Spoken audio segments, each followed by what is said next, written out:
During the Great Depression, when money was scarce and hunger was real, families survived on hardy, tough, reliable crops that gave big yields for little cost. Many of those foods have since been forgotten, but with today's rising prices and climate worries, they're worth remembering. So, let's dig into 25 victory crops that fed your grandparents during the Great Depression. The Oxheart Carrot.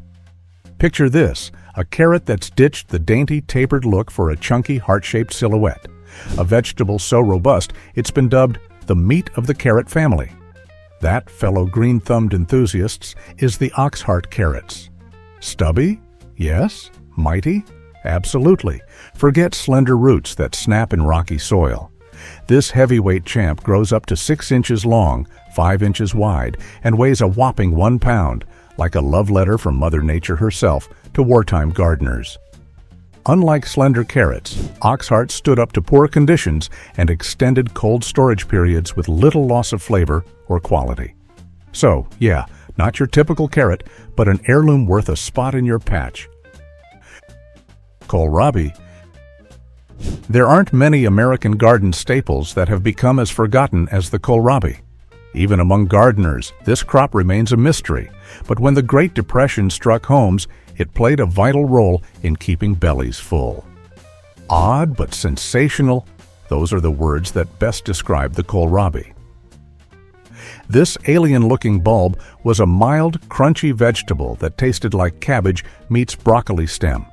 It was affordable, space-efficient, and adaptable to many cooking styles, grated raw into slaws, roasted, or boiled. These qualities made it an invaluable addition to any wartime garden aiming for variety and nutrition. Beyond its culinary uses, kohlrabi's quick growth and compact size made it perfect for small or container gardens during food shortages. While supermarkets refused to fill their shelves with kohlrabi due to its unusual appearance, victory gardeners knew a lot better, and now you do too. Early Jersey Wakefield cabbage. Cheap, fermentable, and vitamin C-rich cabbages. These humble leafy lifesavers did exactly what everyone expected they would, save lives, especially the early Jersey Wakefield variety.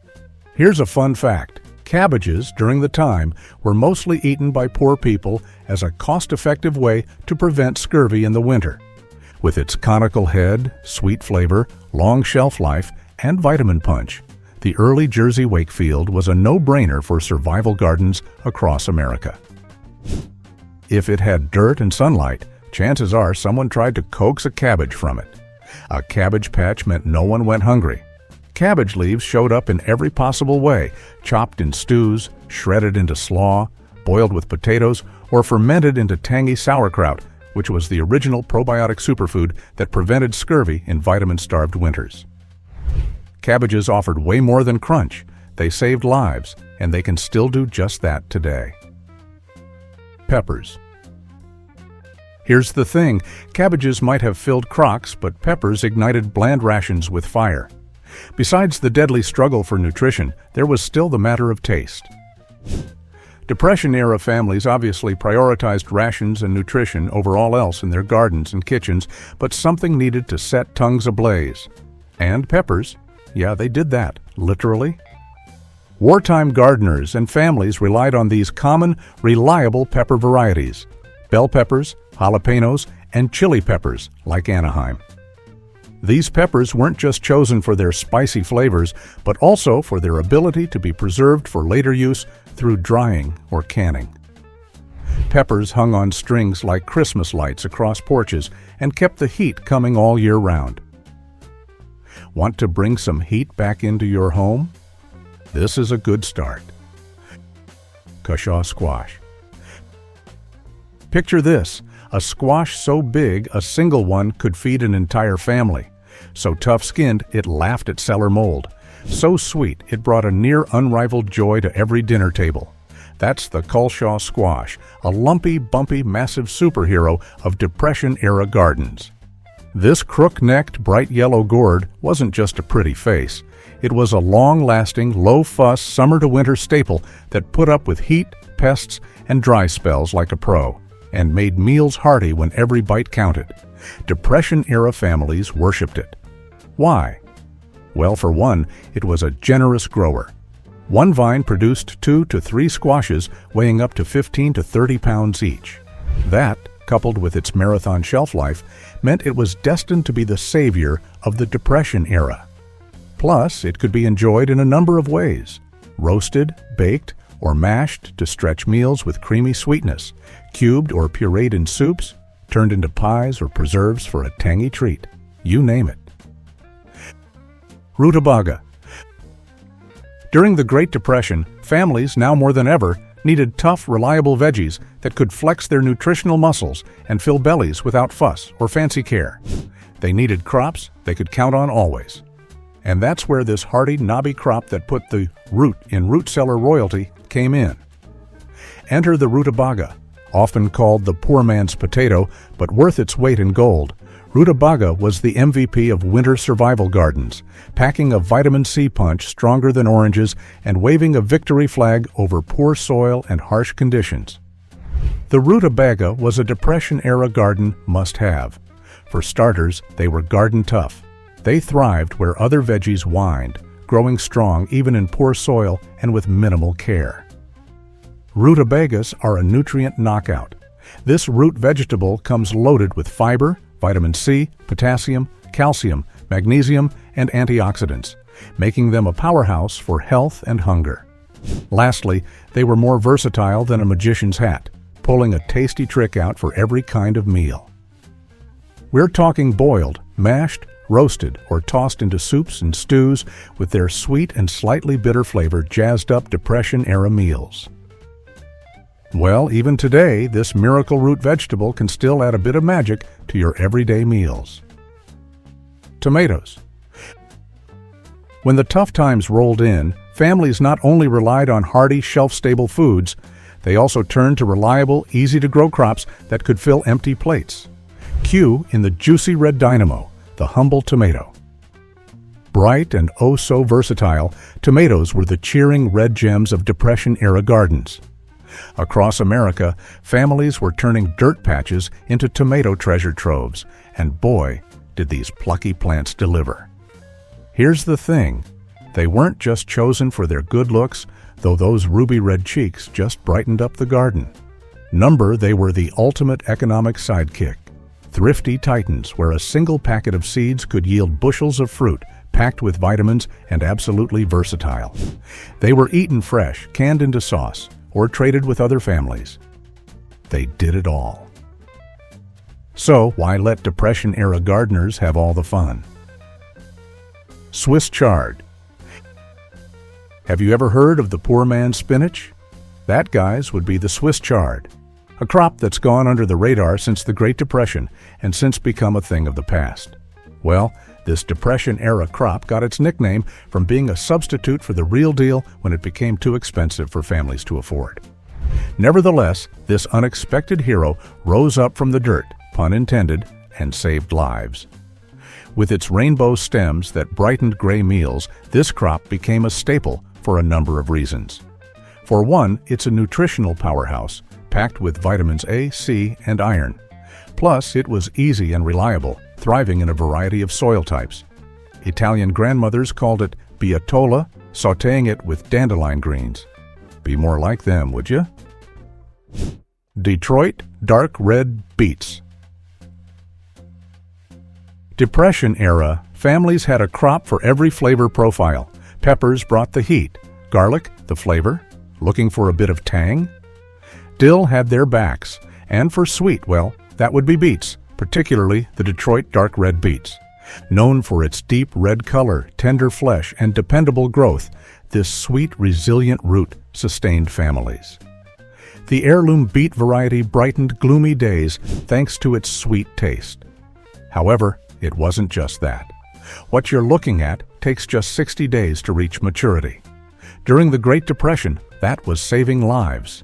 And here's more. Its sweet roots stored well, allowing for hearty meals long after the growing season ended. Eat them boiled, roasted, raw in salads or soups, pickled in vinegar, whatever. That sweet, earthy taste wasn't going anywhere. The beets to beat all beets. Radishes. When things were that close to going completely under, radishes, these peppery globes, were the emergency flare, sprouting in vacant lots. Any crop that could be harvested in just 3 weeks in Victory Gardens was definitely going to be a staple. That was radishes. That fiery, crunchy root snuck its way into plates. Quick to grow, full of bite, and easy on garden space, radishes became a trusty mainstay for hardscrabble gardeners eager to stretch their food supply. And every gardener was eager to do just that. Raising radishes was almost foolproof. Speedy growers that require little attention, there is no better combination. Radishes packed a punch at the table, too.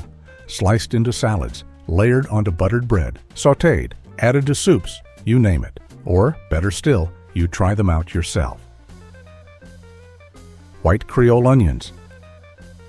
Onions may not get the glory now, with folks quick to overlook them in favor of flashier vegetables like tomatoes or cucumbers, but in wartime gardens, onions were a mainstay in kitchens across America. Easy to grow, affordable, storable for long periods, and often starring in simple yet satisfying meals. The white Creole onion, particularly, was crucial in the southern states for its ability to survive in heat. Families hung braided strings in cellars, absolute flavor bombs for soups and gravies. They'd even trade them for needles, kerosene, or a day's labor. That's what bulbs of the white Creole onion meant to them. How about you find out what the white Creole onion means to you? Be assured, even 80 long years isn't enough to erase this flavor profile. Kale. Behold the vegetable that laughed right in the face of drought, dust, storms, and economic ruin. Meet the original super green, kale. Called bourcole in seed catalogs, this frost-loving tough guy wasn't bothered by snowdrifts. Victory gardeners didn't just recommend this vegetable, they praised it at every chance they could. When other vegetables waved a white flag, kale continued to thrive, inevitably earning its super green title. This hardy, leafy green was packed with vitamins A, C, and K, calcium, and iron, all crucial nutrients for maintaining health through rationing and scarcity.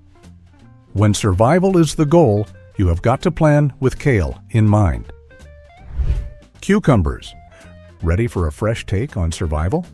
Well then, let's slice into cucumbers, those crisp green columns of hope that sprouted in the backyard and filled hungry bellies. Today, cucumbers fill the fresh produce pile in grocery stores. During the Great Depression, however, when money was scarce and jobs even scarcer, families relied on this crop thanks to their reliable yields and refreshing crunch. That was the cucumber's superpower. Homemade pickles were a favorite, preserved in crocks or glass jars, stretching the bounty through the cold months. If you were lucky enough to visit a Depression-era farmhouse come July, you'd see kids racing through towering vines, plucking cucumbers, and blissfully unaware of the world's worries. So, yeah, beyond just feeding families, they were a touch of joy during the grayest times.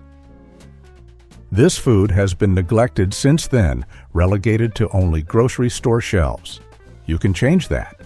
Cicco Broccoli. Say hello to the broccoli that just won't quit. During the height of wartime rationing, one variety of broccoli held its spot in Victory Gardens nonetheless. That was Cicco Broccoli, a steel magnolia smuggled into the U.S. by Italian seed savers, unaware that this compact, curly-headed hero would save families by outsmarting hunger with marathon harvests and edible produce. Cicco produces multiple harvestable heads over weeks, rather than just a single one, which meant families could plan ahead and stretch meals for weeks. Plus, this green is packed with vitamins, calcium, and iron, keeping Victory gardeners healthy when other veggies were unavailable or rationed. This Italian strain also thrives in tough soils and cold weather. Today, the name Cicco is only recognized among heirloom lovers, but a vegetable? This gritty deserves a wider audience, starting with you. Charleston gray watermelons. With sugar rationing during the war, families had to go a long way to get some sweetness into their daily diets. In no time, fruits like the watermelon became an essential summer sweet. and the Charleston gray watermelon became the Victory Garden's summer sweetheart. What you're looking at is America's disease-resistant 30-pound summer savior. Producing heavy yields thanks to its enormous size, this watermelon variety is resistant to common diseases and provides families with cool, juicy slices of sweetness. One last thing about this hefty fruit is its capacity to store well after harvest helped extend its enjoyment. So, if you want to enjoy a juicy melon, the kind that leaves your hands and shirt stained and tastes like summer sunshine, this is the one to grow. Summer sweetness sorted. No need to thank us. Banana melon. Just how vivid are your imaginations? Well, imagine this. Imagine a melon that smells like a banana, looks like a cantaloupe, and tastes like honeydew. That's the banana melon for you. Sounds made up, right? Sweet, aromatic, and dense. This 1940s backyard favorite offered a delightful reprieve from wartime rationing. Resembling a large cantaloupe, it delighted gardeners with a unique banana-like fragrance and refreshing honeydew flavor. Beyond its delightful taste, banana melon was relatively easy to grow and yielded heavily even in challenging garden conditions. Not the kind of melon you're used to, but a delicious blast from the past, ripe for rediscovery. Green arrow peas. With freezer-defying longevity and pods that stretched 4.5 inches like edible arrows, this legume became the vegetable vault of desperate families. A classic English pea with a wartime twist. The green arrow. Unlike flashy hybrids, green arrow peas were pollination warriors. Farmers could save their seeds year after year, dodging seed monopolies during economic collapse. It's no surprise that Victory gardeners fell in love with them. Green arrow peas were a classic choice for Victory gardens, balancing productivity with readiness to thrive and disease resistance. Each pod delivered about 10 tender sweet peas, ideal for fresh eating, freezing, or canning. Their cold season growth helped fill the garden with fresh, nutrient-rich food in spring and fall. Also, it enhanced the soil's nitrogen levels, a natural nitrogen fixer bonus for continuous planting seasons. So, what do we have here? A crop with zero cons and seemingly endless pros. Chickpeas. After enjoying the fresh, crisp bounty of green arrow peas, families of the Great Depression often turned to another legume superstar to keep their kitchens buzzing with flavor and nutrition: the humble chickpea. These hardy beans were a dependable source of protein and nutrition that helped keep families nourished and hopeful through tough times. The chickpea's #1 superpower is how tough and adaptable it is. And back then, that went a long, long way. Chickpeas tolerate drought better than many crops and prefer well-drained soil, making them suitable for less than perfect garden conditions. Plus, the crop was a protein powerhouse. This little legume here packs about 14.5 grams of protein per cooked cup. In a time when livestock was edible gold, chickpeas provided all the protein families needed. And lastly, they got creative with these fellas.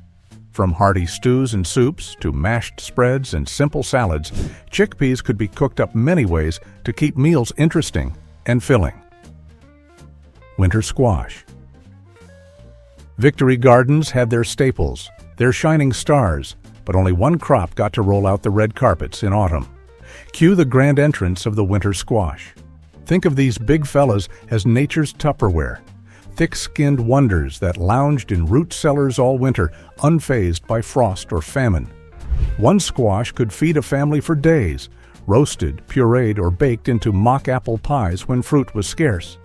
These gloriously plump ribbed gourds brought hearty nutrition, long-lasting flavor, and colorful cheer to even the toughest meals. Unlike many vegetables, winter squash kept well for months in cool, dry cellars, offering sustenance through the lean winter months. Even its seeds are edible. Also, when roasted with salt, they become protein-packed snacks. Dent corn. Forget sweet corn for a second. Depression families planted a variety which is even better: dent corn. Let's get one thing straight. This is far from the sweet summer picnic corn you know. Dent corn is the tough-as-nails cousin with a quirky signature, a tiny dent on every kernel's crown. Why? Because its starchy heart shrinks as it dries, leaving a charming dimple perfect for grinding into meal, grits, or hooch. It was the backbone of Depression-era meals for this one reason. Dent corns dominate Depression diets thanks to its versatility. Families transformed it into anything. We're talking cornbread, hominy, even whiskey. Today, this knobby kernel's genius lives on. Modern gardeners rediscover dent corn for its resilience and flavor. Well, guess what? You can too. Beans. When livestock starved or got sold, Depression-era families scrambled to find the next protein-packed diet to fill that hoof-shaped hole on their plates. And that's when the meat without bones became a currency in Depression kitchens. In soup pots from Oklahoma shanties to Brooklyn tenements, beans bubbled like edible alchemy. Dried, they stored for years. Simmered with a ham bone, if you were lucky, they became the working man's steak. Beans, especially navy, pinto, black-eyed peas, and kidney varieties, pack nearly as much protein as meat, without the price tag. Imagine kids scampering under trellises loaded with pole beans, grandparents swapping seeds and cooking tips, and families gathered around simple meals made mighty by these little legumes. There was a whole bean community that was what beans provided. Besides just food, they were hoping in a pot in a time that really needed just that: togetherness. Lentils. Beans were the perfect protein powerhouses, only with one little hitch. They took way too long to cook, turning each meal into a test of patience. Well, back then, they couldn't wait for that, which led them to the 30-minute miracles. Lentils. No soaking, just tiny discs that cooked faster than Grandpa could say back in my day, making them wood stove superstars. Besides that, they are small, sturdy, and packed with nutritional power, including protein, fiber, B vitamins, and minerals. They also mature faster than many legumes. Gardeners threw them into the ground in early spring as soon as the soil warmed, and in the next 80 days they were ready to be harvested. Plus, they were relatively drought-resistant, although occasional watering did some good. Lentils played starring roles in Depression-era meals, and whilst diet has changed a lot since then, nutritional benefits and needs remain the same. Red romaine lettuce. Forget your boring lettuce. How about a lettuce variety that offers twice the crunch and a whole new taste? That is the red romaine. What you're looking at is a vibrant alternative to the dull, pale heads common on the market. Its burgundy-tinted leaves brought eye-catching color and a crisp, slightly bitter flavor that balanced perfectly with dressings. Importantly, this lettuce was heat-resistant and slow to bolt, extending its growing and harvesting window during unpredictable weather. What's even better is that as a cut-and-come-again lettuce, red romaine allowed gardeners continual harvests from the same plants, stretching their yields beyond the typical single cut. This single trait made it the perfect wartime leafy hero. Strawberry Blite. Don't let its name fool you. This bright and edible green is technically a cool cousin of spinach, but it also produces these edible berries resembling strawberries in appearance and even flavor. Hence its name, Strawberry Blite. Beyond its beauty, its quick growth and dual-purpose harvest made it highly efficient for wartime gardeners seeking to maximize limited space and resources. The fast-growing greens were nutritious and delicious when sautéed or used fresh, while the berries provided a unique, tart sweetness perfect for jams and desserts. This combination made Strawberry Blite both a delightful and practical garden addition. Its beautiful appearance also made it quite popular in tough times. People needed something cheerful to look at, and the Strawberry Blite delivered. So, why don't you channel your inner 1930s gardener? Without the doom and gloom of the Great Depression, obviously. Potatoes. Then there's this, the ultimate comfort food that doubled as a Depression-era security blanket. Cheap, filling, and absurdly adaptable. Imagine a food so versatile you could boil, bake, fry, or even stash it in your mattress as a winter pantry. That, in all its glory, was the potato. They were unmissable in victory gardens, and they anchored millions of meals. Depression gardeners didn't need fancy seed catalogs to plant potatoes. They just planted eyes cut from sprouted store-bought spuds. Bury chunks 4 inches deep in trash can containers or hills, and they'll push through pretty much any soil like champions. They could survive in almost any soil. Plus, a single plant can yield 5 to 10 pounds of spuds in just 70 to 90 days. And they store for months in cool, dark places, making them ideal for winter sustenance. And to top it all off, they were nutrient-packed. A medium potato with skin provides about 4 grams of fiber, 28% of the daily vitamin C needs, and 27% of the daily potassium needs essential for health and energy. Now, you definitely understand why they were the ultimate Depression-era food. Well, these 25 crops aren't just history. They can be a lifeline for today's uncertain world. So, make them that. Plant them, and you'll harvest more than food. You'll reap resilience. So, tell us, do you grow any of these in your home garden? Like and hit that subscribe button if you picked up a thing or two. Until next time, my green-thumbed friends.